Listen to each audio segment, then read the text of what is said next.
tractor coming down the track here is a very rare tractor, a Fairbanks Morse tractor.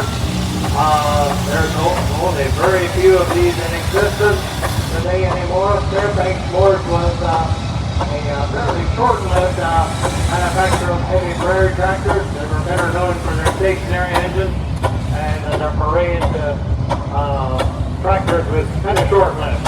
So this is owned by the Soul Food family, and